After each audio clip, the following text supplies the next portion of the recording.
कि 3 रानियां और 4 पुत्र थे, राम, भरत, लक्ष्मण और शत्रुघ्न। वे सब राजमहल में बड़े प्रेम से रहते। फिर एक दिन रानी कैकेयी ने राजा से वचन मांगा कि राम को वनवास भेज दिया जाए और भरत को राजा बना दिया जाए। सदा चली आई, प्राण जाए पर वचन न जाए। मैं राम अपने पिताजी की आज्ञा का पालन करते हुए 14 वर्ष के लिए वनवास जाने के लिए तैयार हूँ।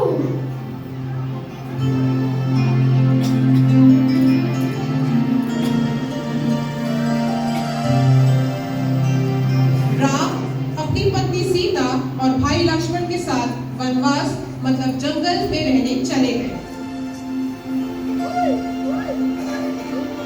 फिर एक दिन सीता माता ने एक सुनहरे मृग को देखा और कहा, कितना सुंदर मृग है ये, इसे तो मैं अपने साथ रखना चाहूंगी।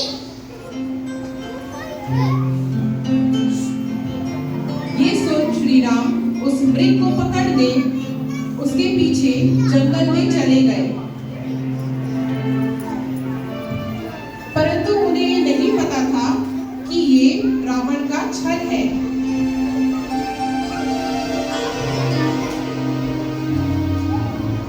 मैं रावण में 10 लोगों की कुर्सी रखने वाला शेफ का परम भाग अपनी बहन के अपमान का बदला लेने आया हूँ। हा हा हा।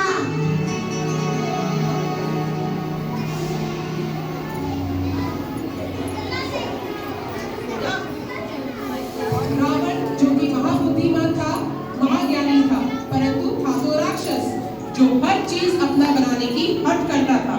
और इसी हट में वह माता सीता का अपहरण करने आया था। बहुत देर हो गई, प्रभु अभी तक लौटे नहीं। लक्ष्मण, लक्ष्मण, बचाओ लक्ष्मण। ये तो प्रभु की आवाज है और वो आपको सहायता के लिए बुला रहे हैं। हे माते, मुझे तो ये उस मायावी शक्ति का कार्य लग गया है।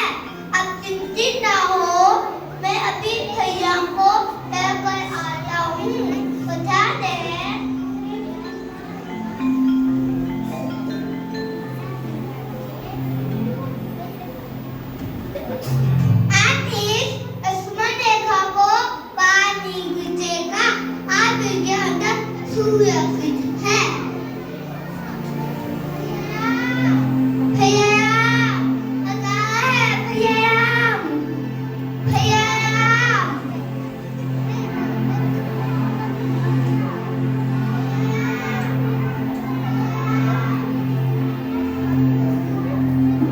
रावण को पता था कि वह लक्ष्मण रेखा पार नहीं कर पाएगा, इसीलिए उसने साधु बनने का ढोंग रचा।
राम और लक्ष्मण वापस आकर सीता माता को ढूंढने लगे।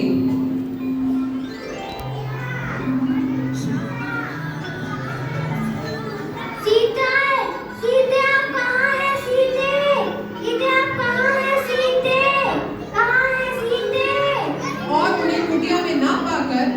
दोनों चिंतित हो गए और उनकी खोज में निकल गए। इस बीच उनकी मुलाकात हनुमान से हुई।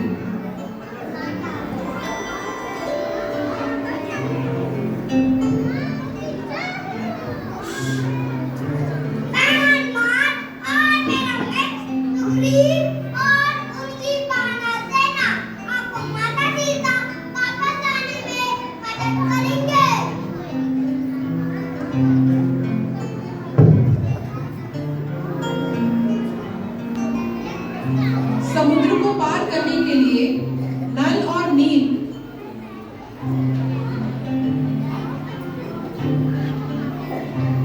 ने समुद्र को पार करने के लिए पत्थरों पर श्री राम नाम लिखा और एक पुल का निर्माण